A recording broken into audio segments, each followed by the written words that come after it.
Доброе утро, уважаемые телезрители. Рубрика «Звездный гость». Я Дмитрий Пивоваров. Приветствуем вас в это жаркое утро. И сегодня мы говорим о театре, тем более, что единственный театральный коллектив, который уже приступил к работе, это коллектив театра имени Галиаскара Камала. И сегодня у нас в гостях приглашенный режиссер. Конечно, вы его все сразу узнаете. Он работал в Казанском ТЮЗе, главным режиссером с 2000 по 2005 год Георгий Цхверава. Доброе утро, Георгий Зурабович. Доброе утро. Но в первую очередь хочется спросить, сердце ёкает, когда вы переступаете казанские какие-то пороги, или это все естественное продолжение деятельности режиссера? Нет, ну, конечно, ёкает.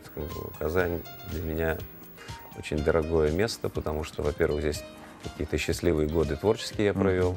Потом у меня сын же в Казани живет, он женился на татарке и живет в Казани, и внук у меня здесь живет, поэтому это место для меня во многом вообще определяющее. Ну, собственно, с театром Камала вы работаете во второй раз, насколько я помню. Первый была «Ханума», и, наверное, та уникальная труппа, которая вот в равной степени существует и старики, и среднее поколение, и молодежь. Они как-то очень все хорошо разбросаны по ролям, как принято говорить. И, наверное, сейчас вы уже тоже видите, как и кто будет выстреливать. Ну, конечно, я благодарен театру. Второй раз меня приглашают они. Ну, значит, какой-то неплохой след оставил, я так понимаю. Вот в этот раз я выбрал классику, татарскую классику, Карим Тинчурин, пьесу «Безветрил». И эта пьеса была написана для своей студии Тинчуриным, поэтому достаточно молодежный состав. Вот, есть и артисты среднего поколения, но в основном молодежный состав такой. Пьеса очень мне нравится. Пьеса, мне кажется, сегодня...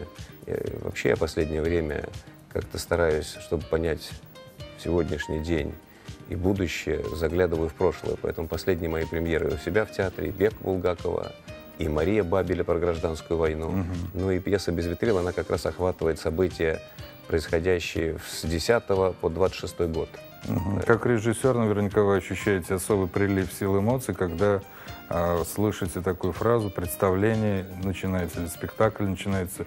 У нас сегодня тема нашей программы такая. Какой сразу импульс, толчок при этом словосочетании вы испытываете? Ну, я вам скажу так, что когда я перестану испытывать волнение при этом импульсе, при этом слове, надо уходить тогда на пенсию, потому что вот и первые репетиции, вроде бы и город знакомый, и театр знакомый, и актеры знакомые, и все равно очень волнуешься. Вот вчера была там, позавчера в понедельник была первая репетиция после сбора труппы, и, в общем, такой испытываешь адреналин и чувство такое.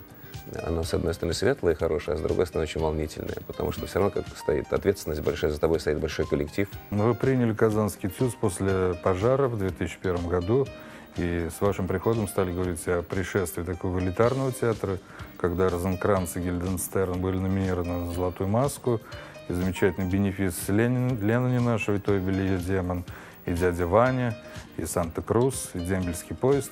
Вот ваш отрезок в Казанском ТЮЗе, который сейчас очень многие обсуждают в ряду причин, да? Вот ваш этот период пребывания здесь, в Казани, что он лично вам дал? Цейтнерский театр ТЮЗ был знаменит, и у него была своя группа артистов, и знаменитая «Буря».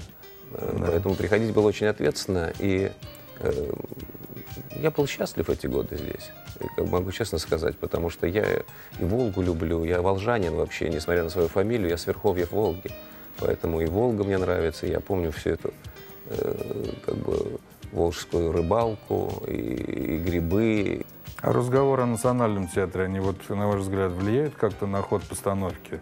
Ментальность, язык, стилистика, скажем, вот актерского почерка? Ну, конечно, у меня есть опыт работы как бы с театрами на языке, которым я не владею. И это, конечно, создает определенную сложность, потому что все равно, у меня же такая профессия режиссерская, если в музыкальном театре все находится в музыке, да, как бы, то у меня-то все находится в тексте, в словах. И поэтому, конечно, есть есть определенная сложность. Потом все-таки ты вступаешь на территорию, ну, как понимаете, есть территория моя, там, допустим, чеховская территория, где я как рыба в воде, а здесь ты вступаешь на территорию, допустим, классики татарской, да, и тут актеры больше тебя знают.